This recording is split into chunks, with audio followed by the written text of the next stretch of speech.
Prédication. Toi qui reconnais que Jésus vit en toi, tu dois te sentir alors responsable. Chaque jour, des milliers de personnes meurent. Sans Jésus, elles vont en enfer. Que fais-tu toi pour alors donc être collaborateur de Dieu? Les prédications de l'église évangélique des Assemblées de Dieu à Akpakpa Sololéré, c'est sur la télé évangélique. Mes frères, Jésus n'a personne pour apporter la bonne nouvelle dans le monde entier.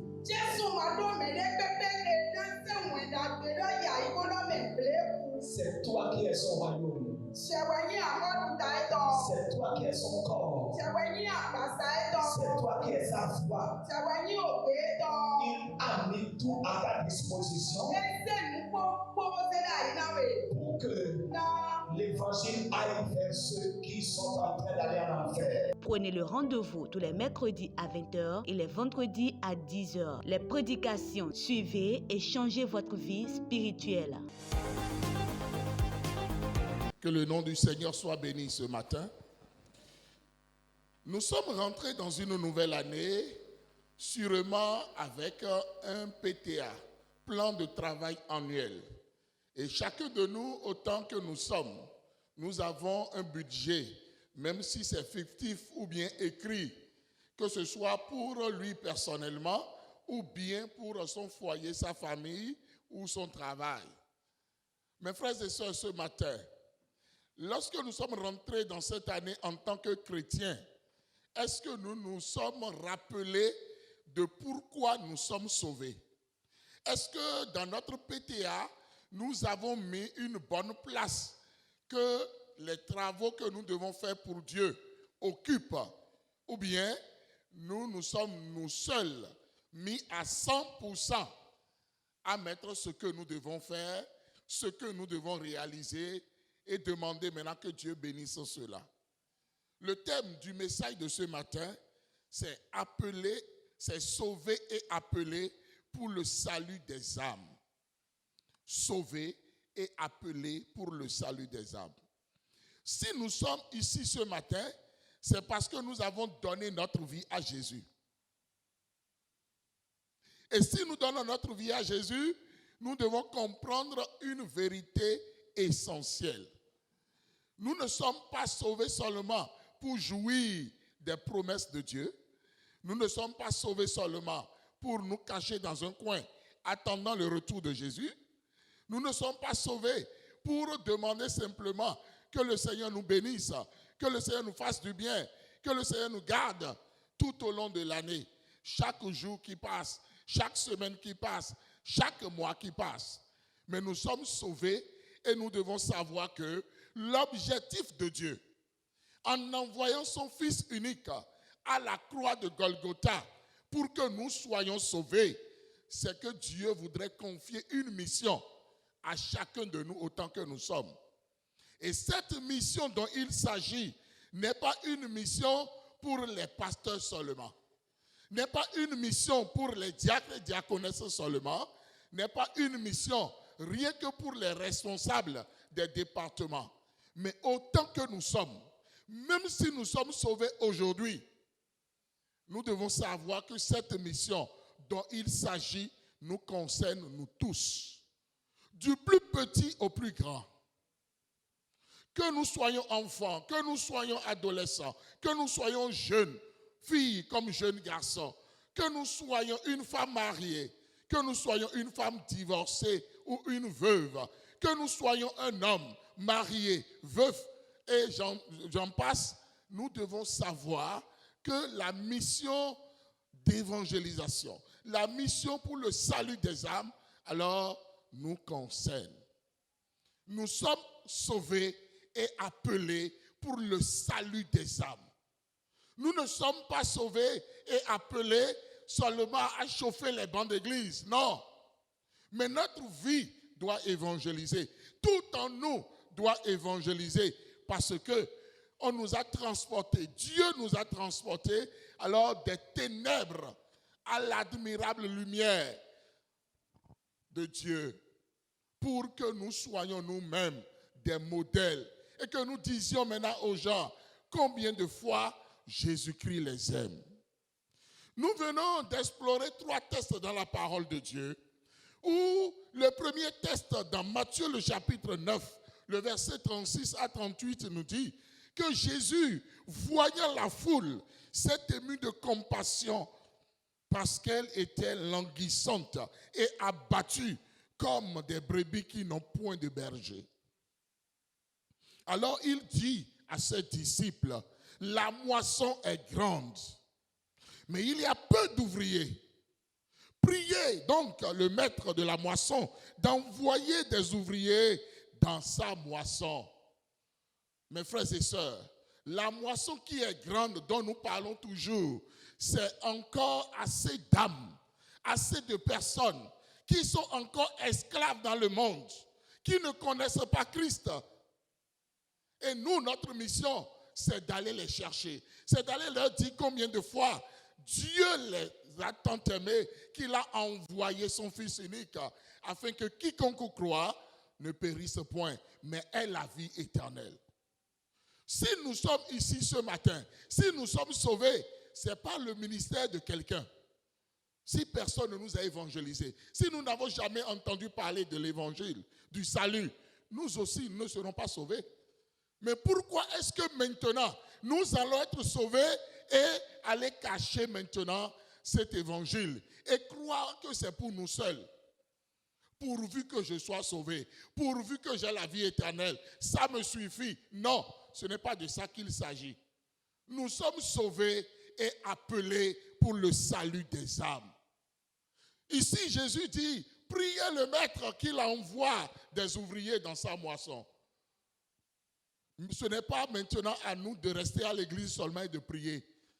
Mais les ouvriers là, Dieu les a déjà sélectionnés. C'est nous qui sommes sauvés. Pour que nous allions maintenant dans le champ de Dieu, dans la moisson de Dieu, chercher ceux qui restent, ceux qui ne connaissent pas Christ. Ces gens qui sont de notre famille, ces gens qui sont dans notre voisinage, ces gens qui sont nos collègues de service, qui sont nos clients, qui sont nos clientes, ces gens qui sont nos propriétaires, ces gens qui sont nos locataires. Mes frères et sœurs, nous sommes interpellés ce matin.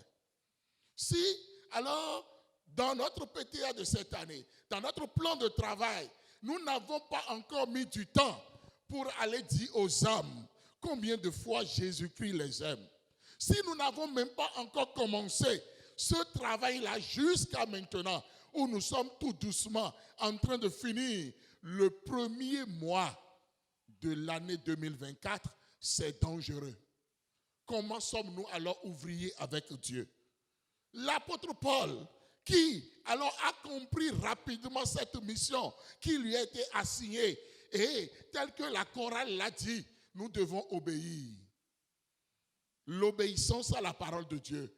Qu'est-ce que Jésus nous a dit? Il a dit, faites de toutes les nations mes disciples, les baptisant au nom du Père, du Fils et du Saint-Esprit. Si cet ordre nous a été donné, c'est nous qui allons partir. Je dois partir. Ce n'est pas les autres qui partiront, c'est je qui dois partir. C'est je qui suis appelé. Et je dois obéir parce que l'obéissance, c'est ça qui amène la bénédiction de Dieu. Alors l'apôtre Paul a choisi d'obéir. Il a dit qu'il ne fait aucun cas de sa vie, pourvu alors qu'il accomplisse son ministère. Et quel ministère est-ce qu'il a reçu? Il a reçu le ministère alors d'annoncer la bonne nouvelle de la grâce de Dieu. Chacun de nous, autant que nous sommes, c'est nous aujourd'hui qui sommes l'apôtre Paul. Nous n'avons pas raison de dire, je ne comprends pas le français, je suis ceci, j'ai honte, je n'ai pas le temps, je suis ceci. Non, tout ce que nous pouvons présenter comme argument ne pourra pas tenir parce que les âmes ont soif de l'évangile, ont soif de Christ. La moisson est prête, il reste les moissonneurs. Nous sommes les moissonneurs de ce temps. Pourquoi? Parce que nous sommes dans les derniers temps. Et jour après jour, nous nous approchons alors de l'imminence du retour de Jésus. Le retour de Jésus est très imminent. Est-ce que nous allons laisser les gens dans l'esclavage du monde, dans l'esclavage du péché? Est-ce que nous allons permettre à l'ennemi de continuer de peupler davantage son royaume lugubre? Non. Nous devons dépeupler le camp de Satan pour peupler alors le camp de Dieu. Alléluia. Et cette mission-là, ça te concerne, ça me concerne. C'est chacun de nous, autant que nous sommes, qui devons faire cela. L'apôtre Paul est allé jusqu'à faire une déclaration forte. Et laquelle? Il dit, si j'annonce l'évangile, ce n'est pas pour moi un sujet de gloire. Car la nécessité m'est imposée. Et il dit, malheur à moi si je n'annonce pas l'évangile. Waouh! Malheur à moi si je n'annonce pas l'évangile. Est-ce que chacun de nous pouvons dire comme l'apôtre Paul ce matin, malheur à moi si je n'annonce pas l'évangile? Si je monte sur une moto Zem, ce Zem-là entendra l'évangile de Jésus-Christ. Si je rentre dans un taxi, tous ceux qui sont dans ce taxi-là, je leur parlerai de Jésus. Si je rentre dans un marché, je parlerai de Jésus. Partout où je serai, dans mon service, on m'appellera pasteur. Pourquoi? Parce que je vais annoncer l'évangile. Je vais vivre l'évangile. Parce qu'il ne suffit pas simplement d'annoncer, mais il faut vivre l'évangile. Alléluia. L'apôtre Paul non seulement a annoncé l'évangile, mais il a vécu l'évangile. C'est pourquoi, à cette rencontre des anciens à Éphèse, il a dit des paroles fortes. Il a dit à qui est-ce que lui il doit? Qu'est-ce qu'il doit à quelqu'un? Il va jusqu'à dire, je suis pur de votre sang, parce que je vous ai annoncé ce que je dois le faire. Est-ce que nous avons déjà annoncé l'évangile à nos parents, à notre père, à notre mère, à notre tuteur, à nos enfants? Qui est-ce qui reste dans notre famille qui n'a pas entendu encore parler de Jésus parce qu'on n'en parle pas, parce qu'on n'a rien dit, parce qu'on dit ça ne me concerne pas, je n'ai pas le temps pour cela, je le ferai demain. Ce matin, le Seigneur m'envoie nous dire que le meilleur temps que nous avons pour le salut des âmes, ce n'est pas demain, c'est aujourd'hui. Dis à celui qui est à côté de toi, c'est aujourd'hui. C'est aujourd'hui qu'il faut se lever pour annoncer l'évangile de Jésus-Christ. C'est aujourd'hui qu'il faut se lever pour utiliser les réseaux sociaux et tous les outils que nous avons aujourd'hui pour dire combien de fois Jésus-Christ est Seigneur. Combien de fois le Fils unique de Dieu est venu pour le salut des âmes. C'est aujourd'hui que nous devons le faire. Et c'est aujourd'hui que nous devons nous lever et savoir que toute créature de Dieu, tout homme sur la terre des humains, qu'il soit riche, qu'il soit pauvre, qu'il soit gros, qu'il soit mince, qu'il soit alors malade ou je n'en sais rien, alors a besoin de Jésus. Parce qu'à des moments donnés, nous commettons une erreur. Lorsque nous voyons une personne aisée, nous n'arrivons pas à aller voir cette personne pour dire à la personne, Jésus t'aime, donne ta vie à Jésus. Tu as besoin du salut. Non. On croit que l'aisance financière est déjà un passeport pour entrer au ciel. C'est faux. C'est faux. Nous ne pouvons pas faire cette sélection-là alors et laisser des gens alors dans le monde et croire que nous faisons bien. Nous ne faisons pas bien. Nous avons le devoir d'apporter l'évangile à tout le monde. Nous sommes sauvés et appelés pour le salut des âmes et de toutes les âmes, sans exception. Toutes les âmes sans exception. Les orphelins, les enfants de rue, les prisonniers, les malades à l'hôpital, les cadres, les politiciens. Qui est-ce que nous devons exclure? Personne ne doit être exclu. Même le chef de l'État doit être évangélisé. Ces ministres doivent être évangélisés. Tout le monde, tout ce que nous rencontrons, nous devons maintenant dire Jésus t'aime, donne ta vie à Jésus. C'est notre message. Et c'est au Seigneur lui-même d'arroser ce message pour faire germer alors cette semence-là que nous allons laisser pour que cela produise le salut en Christ.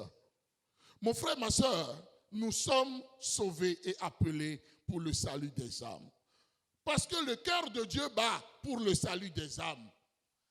Et la parole de Dieu nous dit que pour une âme qui se convertit, la joie au ciel est grande.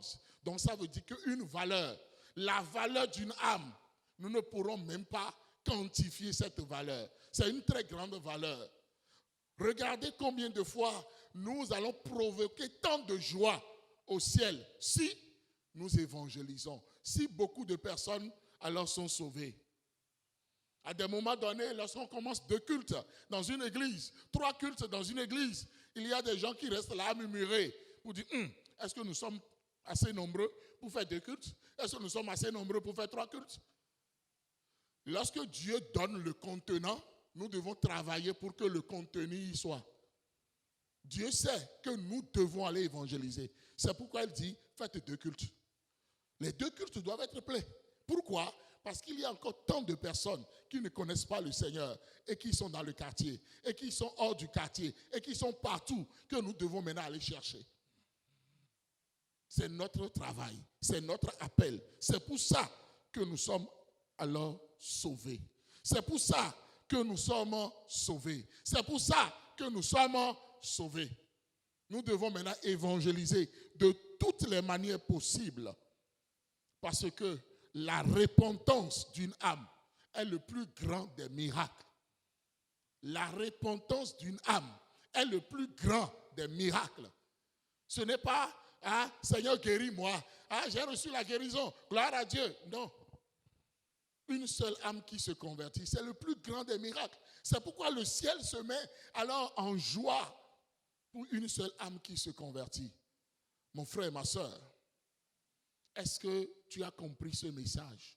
Est-ce que j'ai compris ce message? Ce n'est pas un message théorique, c'est un message qui nous demande de nous lever pour obéir à la parole de Dieu. Il est temps maintenant d'obéir en sachant que nous sommes sauvés et appelés pour le salut des âmes.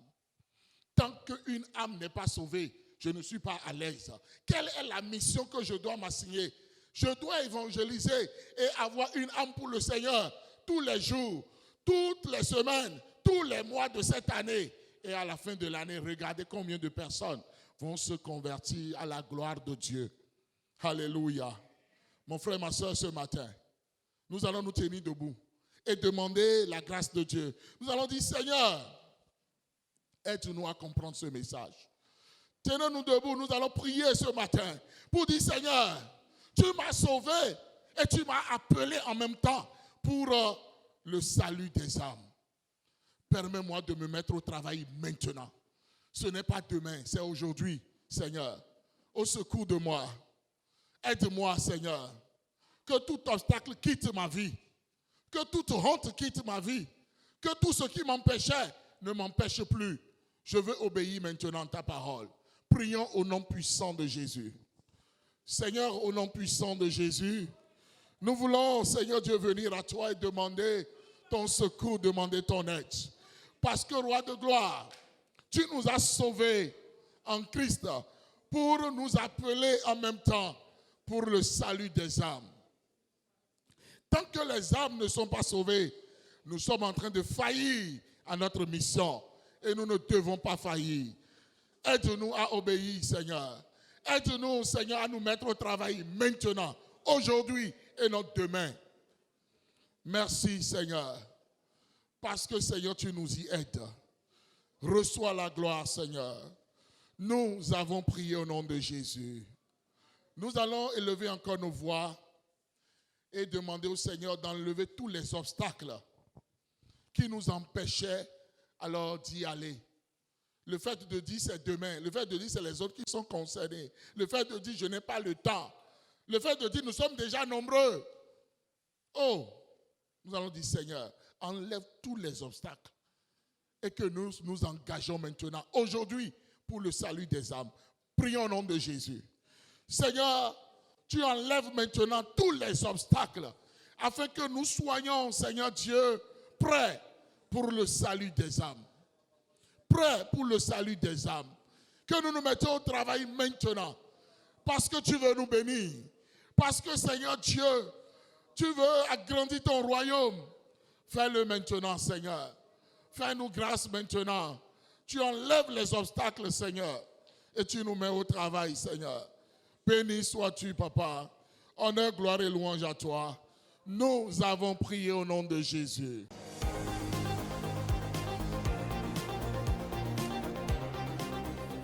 Prédication. Toi qui reconnais que Jésus vit en toi, tu dois te sentir alors responsable. Chaque jour, des milliers de personnes meurent. Sans Jésus, il faut en enfer. Que fais-tu toi pour alors donc être collaborateur de Dieu? Les prédications de l'église évangélique des Assemblées de Dieu à Akpakpa Sololéré, c'est sur la télé évangélique. Mes frères, Jésus n'a personne pour apporter la bonne nouvelle dans le monde entier.